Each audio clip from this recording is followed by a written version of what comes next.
আসসালামু আলাইকুম। আপনারা কেমন আছেন? আশা করি ভালো আছেন। আপনাদের সামনে একটি নতুন ভিডিও নিয়ে হাজির হলাম।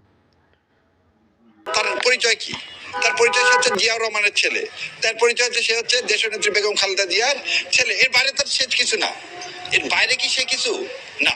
এর বাইরে কি যে তার বাবা মা পরীক্ষিত নেতা। হাদিকে আমরা ধারণ করতে ব্যর্থ হয়েছি। আমার কাছে এই জিনিসটা আমি বলবো যে না, হাদিকে ধারণ করতে পেরেছি বলে ঘরে ঘরে হাদির জন্ম হয়েছে। এবং আপনি একটা জিনিস চিন্তা করেন, হাদি প্রধানমন্ত্রী না, রাষ্ট্রপতি না, কোন সেরকম দলের প্রধান না, বহুদিন পর স্বদেশ প্রত্যাবর্তন করতেছেন তাও না। তিনি একটা প্ল্যাটফর্ম গঠন করছেন, যে প্ল্যাটফর্মের মূল উদ্দেশ্যটাই ছিল ভারতের আধিপত্যবাদের বিরোধিতা। তিনি কোন এলাকায় নির্বাচন করছেন কি করছেন না সেটা মূল উদ্দেশ্য ছিল না। তার ইনকলাব যে মঞ্চ, এবং এই যে ইনকলাব শব্দের অর্থ কি, যে আমরা এখনো স্বাধীন হয়নি, আমাদের ভারতীয় আধিপত্যবাদ থেকে স্বাধীন হতে হবে, এটাই তো তার মতবাদ ছিল। তো ওই জন্য বলা হয় হাদি মরিয়ায় প্রমাণ করিল হাদি মরে নাই। এটা হচ্ছে বিলাসী বলে একটা শরৎচন্দ্রের একটা গল্প ছিল। সেই ছোট গল্পে বলা হয়েছিল যে কাদম্বিনী মরিয়ায় প্রমাণ করিল যে সে মরে নাই। হাদির অবস্থাটা কেন বললাম, ওই জানাজায় যখন আমি যে দাঁড়ালাম, তোর মানুষের মধ্যে আমি যে আবেগ দেখছি, তখন যদি একটা ডাক দেওয়া হতো, আমি জানি না আপনি ইউনূস সাহেবের যখন বক্তৃতা দিচ্ছে, ইউনূস সাহেব যখন বিচারের ব্যাপারে কিছু বললেন না, তখন যে মানুষের আক্রোশ, এবং তারপরে ইনকলাব মঞ্চের যে মুখ্য সচিব তখন যে ভাষণটা দিলেন, ওখানে যদি খালি একটা ডাক দিত, তাহলে এই বাংলাদেশ তছনছ হয়ে যেত ওই মুহূর্তে। তার মানে হাজার হাজার লোক জীবন দিতে কেউ কুণ্ঠাবোধ করতো না। ওই জন্য আমি ওই দিন বলছি, দিল্লি এসে দেখে যাও, হাদি মরে নাই, লক্ষ লক্ষ হাদির তুমি জন্ম দিয়ে গেছো। তো এই যে ঘৃণার জন্ম দেওয়া হলো, একটা ভুল। কি একটা ভুল? শেখ হাসিনাকে একটা মনস্টারে পরিণত করছে ইন্ডিয়া। সে একটা ভুলের জন্য আজকে ইন্ডিয়া, পুরা আমাদের দেশ আজ ইন্ডিয়া বিরোধী হয়ে গেছে। দ্বিতীয় যে কথাটা আমি বলতে চাই সেটা হচ্ছে ব্যর্থতা কারের আগে। ওই যে আমার বোন আর একটা জিনিস বললো, প্রথম আলোদের শোনেন, শেখ মুজিব বলে গেছে তো চার্টার দল রেখে গেছে, চার্টার দল রেখে গেছে বলছে। সেই চার্টার দলের উৎকৃষ্ট উদাহরণ হচ্ছে ডেইলি স্টার আর প্রথম আলো। এদের কাজই হচ্ছে চার্টার। এর চেয়ে আর বেশি আর কিছু বলবো না। এবার দ্বিতীয় কথা আসি, ব্যর্থতা কার? ভাই বললেন হাদি ছোট বড়। শোনেন, ইংলিশে একটা কথা ছিল, অলিভারের size is does not a matter but chopping a would.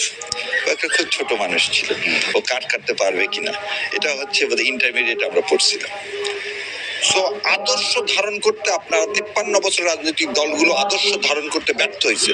জামাতে ইসলাম, বিএনপি সহ সমস্ত রাজনৈতিক দল এই মনস্টারকে 15 বছরে নামাতে ব্যর্থ হয়েছে। একটা বালির ট্রাক পর্যন্ত সরাতে পারিনি আমরা। সেখানে হাদির মতো, এই আমার বোনের মতো, এরাই আবাবিল পাখির মতো এসে এই জাতিকে মুক্ত করছে। তাহলে এরাই হচ্ছে সেই এই জাতির ধারক বাহক, এরাই হচ্ছে এর জন্য প্রশংসা দেওয়া। সেখানে কাউকে ছোট বড় কিছু করার নেই। দ্বিতীয় কথা, আমরা যারা রাজনীতি করে, ভাই যেমন রাজনীতি করেন, বিএনপি করেন, শহীদ জিয়াউর রহমান ভারতীয় আধিপত্যবাদের বিরোধিতা করছে বলে সেদিন তালপট্টি দ্বীপ দিতে অস্বীকার করছি বলেই তাকে ইন্ডিয়া কি করলেন? হত্যা করলেন। এবং ইন্ডিয়া হত্যা করলেন কখন?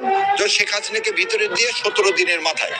সো সবসময় একটা জিনিস মনে রাখতে হবে, আদর্শ, আমরা রাজনৈতিক দলগুলো আদর্শের উপর ভিত্তি করে।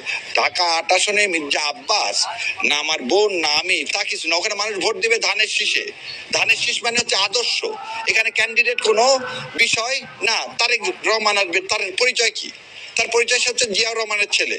তার পরিচয় হচ্ছে সে হচ্ছে দেশনেত্রী বেগম খালেদা জিয়ার ছেলে। এর বাইরে তার সে কিছু না। এর বাইরে কি সে কিছু না।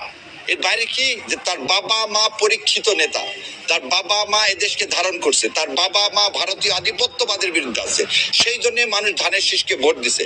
ওই 90 সালে কেউ চিন্তাই করেনি আওয়ামী লীগ তো মিষ্টি বিতরণ করতেছে যে তারা ক্ষমতায় যাচ্ছে। এই প্রথম আলোর তখন ভোরের কাগজ এই ছিল, তারা তখন যে আওয়ামী লীগ চলে গেছে, আওয়ামী লীগ যায়নি। শোনেন, ক্ষমতা নির্ধারণ করা হচ্ছে আরশের মালিক, কে ক্ষমতায় যাবে আর কে ক্ষমতায় যাবে না। প্রথম আলোর এই এই জরিপ টরিপের কিছু হয় না। সেই জন্যই বললাম যে আদর্শকে বিশ্বাস করতো হাদি এবং আদর্শকে লালন করা হতো, আদর্শকে পালন করা। এখানে কে ক্ষুদ্র কে বৃহৎ এটা বলে এই জুলাই অভ্যুত্থানকে অবমাননা করা হবে। আর লাস্টে যে কথাটা বলছি ব্যর্থতা কার, শোনেন, Awami League is not a factor না। ভোটে আওয়ামী লীগের ভোট হেনতান এগুলোর কোনো কিছু নেই। এখন ফ্যাক্টর হচ্ছে ইন্ডিয়া। ইন্ডিয়া আজকে আপনি একটা জিনিস দেখেন, কতখানে আমাদের আগরতলায় আমাদের হাই কমিশন তারা ভাঙচুর করছে, এবং এরা আজকে এক হাই কমিশন তো দিল্লিতে ভাঙচুর করে আবার আমার হাই কমিশনার প্রাণ নাশের কি দিচ্ছে, থ্রেট দিচ্ছে। এ বিষয়ে আমাদের রাজনৈতিক দলগুলো সবাই একতা হয়ে আজকে কি করা উচিত ছিল? আজকে ডাক দেওয়া উচিত ছিল না? কোথায় সে? আমাদের সেই জায়গাটা কোথায়? এটাই আমাদের ব্যর্থতা। ভারতের বিরুদ্ধে আমরা এক হতে পারি না কেন? কেন আমাদের চিন্তা হয় যে ভারতের আশীর্বাদ ছাড়া আমরা ক্ষমতায় যেতে পারবো না? আজকে যে ভাই আছে, আমি ওই জন্য প্রথমে কথা বলছিলাম, কিন্তু তারেক রহমান ফিরে এমন কি রাজনৈতিক বক্তব্য বিভিন্ন সময় আসছে যারা ভারতকে খুশি করতে চায়, ভারত বেজার হয় বা অখুশি হয় এমন কোনো কর্মকাণ্ড করবেন আপনি শুনেছেন? এইখানে কেন এই কথাটা ওইখানে প্রথমে শুরুতেই বলছি যে আমি বিশ্বাস করি শহীদ রাষ্ট্রপতি জিয়াউর রহমানের সন্তান বেগম খালেদা জিয়ার সন্তান এদেশে এসে প্রথম কাজটাই করবে, কি কাজটা করবে আজকে এই দেখায় দিই আপনাদেরকে। আনন্দবাজার পত্রিকায় যে কথাটা আসছে যে তারেক রহমান 3টা চুক্তি করে এদেশে আসতেছেন, উনি এসে প্রথমেই এই এই বক্তব্যটাই দিবেন যে ভারতের কাজ হচ্ছে আমাদের স্বাধীনতাকে বিকৃত করা, ভারতের কাজ হচ্ছে ন্যারেটিভ তৈরি করা যেটা অসত্য, এবং আমাদের জীবনে যতদিন হাদির মতো রক্ত আছে আমরা ভারতের আধিপত্যবাদের বিরোধিতা করে দেবো। আর এই ইলেকশন যে বললেন, ইলেকশন প্রথমে বললেন না ভোট ভোট করতে দিতে চায় নাকি? আপনি একটা জিনিস বলেন তো, এই যে বললে আমি শস্যের মধ্যে ভোট, এই যে বোন সব বলছে, আমি আর ওই জন্য কিছু বলবো না। স্বরাষ্ট্র উপদেষ্টা, আইন উপদেষ্টারা বলে আমাদের কোনো ইয়াই নেই, লোভই নাই, আমাদেরকে জনগণ বসাইছে, যেদিন বলবে চলে যেতে সেদিন চলে যাব। এই জানাজায় যখন আসিফ নজরুল ঢুকতেছিল তখন সমস্ত মানুষ 14-15 লক্ষ মানুষ ভুয়া ভুয়া বলে চিৎকার করে উঠছে। তার লজ্জা হয় না? যে সন্তানেরা তাকে জড়ায় ধরতো সবসময়, সেদিন তো সমস্ত ছেলে পেলে কাঁদতেছিল, তারা তো যে আসিফ নজরুলের বুকে মাথা দিয়ে কাঁদেনি, তাহলে তিনি ওই চেয়ার আঁকড়ায় ধরে আছেন কেন? কি কারণে? কি স্বাদ ওখানে? ও স্বাদটা হচ্ছে ও আরো কিছুদিন থাকার স্বাদ, ও স্বাদ পূরণ হবে না। ভোট আমরা 5 থেকে 8 তারিখে যেমন এই দেশকে পাহারা দিছি, আমরাই পাহারা দিয়ে এই ভোটটা করবো ইনশাল্লাহ। কারণ ভোট ছাড়া কোনো অল্টারনেটিভ ওয়ে নাই আমাদের সামনে, এবং ভারতীয় আধিপত্যবাদকে এই ভোটের মাধ্যমে আমরা পরাজিত করবো ইনশাল্লাহ। শারীর কবির, যদি সর্ষের মধ্যেই ভূত থাকে, ভালো ভোট কিভাবে করবেন, উদাহরণ সৃষ্টি কিভাবে হবে? এই এখনই বলে দিলাম, 5 তারিখ থেকে 8 তারিখ পর্যন্ত সরকার ছিল না, বলেছিল যারা যে এই সরকার পড়ে গেলে দুর্ভিক্ষ হবে, হয়নি আল্লাহর ইচ্ছে ইনশাল্লাহ। যে অরাজকতার একটা দেশে পুলিশ না থাকলে, আপনি পৃথিবীর একটা দেশ দেখান তো যেখানে পুলিশ নাই 3টা দিন কিছু হয়নি, আর আজকে আপনি বলতেছেন কার উপর আপনি ভরসা করবেন বলেন? পুলিশ নাই, এটা তো অস্বীকার করার কোনো উপায় নেই। আপনি এই আর্মি নেভি এয়ারফোর্স কার কত জায়গায় দিবেন? তাহলে ভোটটা যদি করতে চায় এদেশের সমস্ত রাজনৈতিক দলগুলো যদি কমিটমেন্ট হয়, যেমন কেন ওই যে ভাইকে হয়তো আমি বুঝাতে পারিনি, হাদির আদর্শটা কি ছিল জানেন? এদেশের ভোটের অরাজকতা হয় 2টা জিনিস দিয়ে, টাকা আর মাসল। হাদির এই 2টার কোনটাই ছিল না।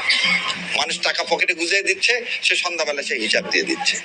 এই যে পরিচ্ছন্নতা, এই পরিচ্ছন্নতা যদি থাকে, আমাদের সব রাজনৈতিক দলের মধ্যে কমিটমেন্ট থাকে, আর সরকার তো মধ্যে যে ভূত আছে সে ভূত তো চায় না ইলেকশন হোক, কারণ তারা তো 2007-8-এর পুনরাবৃত্তি করতে চাচ্ছে বলে আমার কাছে মনে হচ্ছে। তাদের আরো খায়েশ আছে কিছুদিন ক্ষমতায় থাকার, সে খায়েশ ইনশাল্লাহ আমরা পূরণ হতে দিব না। হাদিরা মরে যে বলছে যে লক্ষ হাদি জন্ম নিছে, আমরাই ভোট কেন্দ্রে পাহারা দিব, আর আমরা যদি ভোট চুরি না করি ভোট কেন শান্তিপূর্ণ হবে না? এবং আরো একটা জিনিস আপনাকে, এইবারে ভোট কিন্তু পার্লামেন্টের ভোট না, খালি এবারে ভোট আমাদের ভাগ্যের পরিবর্তনের ভোট, জুলাই সনদের ভোট। জুলাই সনদ মানে ভাতৃত্বীয় আধিপত্যবাদের খবর রচনার ভোট। সো এই ভোটকে পাহারা দেওয়া আমাদের নৈতিক দায়িত্ব, এই ভোটকে পাহারা দেওয়া আমাদের ইমানি দায়িত্ব, এবং এই ভোট হতে হবে, এবং এই ভোটটা আমাদেরকেই করতে হবে। ভোটের জন্য ভিডিওটি যদি ভালো লাগে লাইক শেয়ার কমেন্ট করে জানাবেন, আর নতুন কোনো ভিডিও পেতে চ্যানেলটি সাবস্ক্রাইব করবেন। সবাই ভালো থাকবেন। আল্লাহ হাফেজ।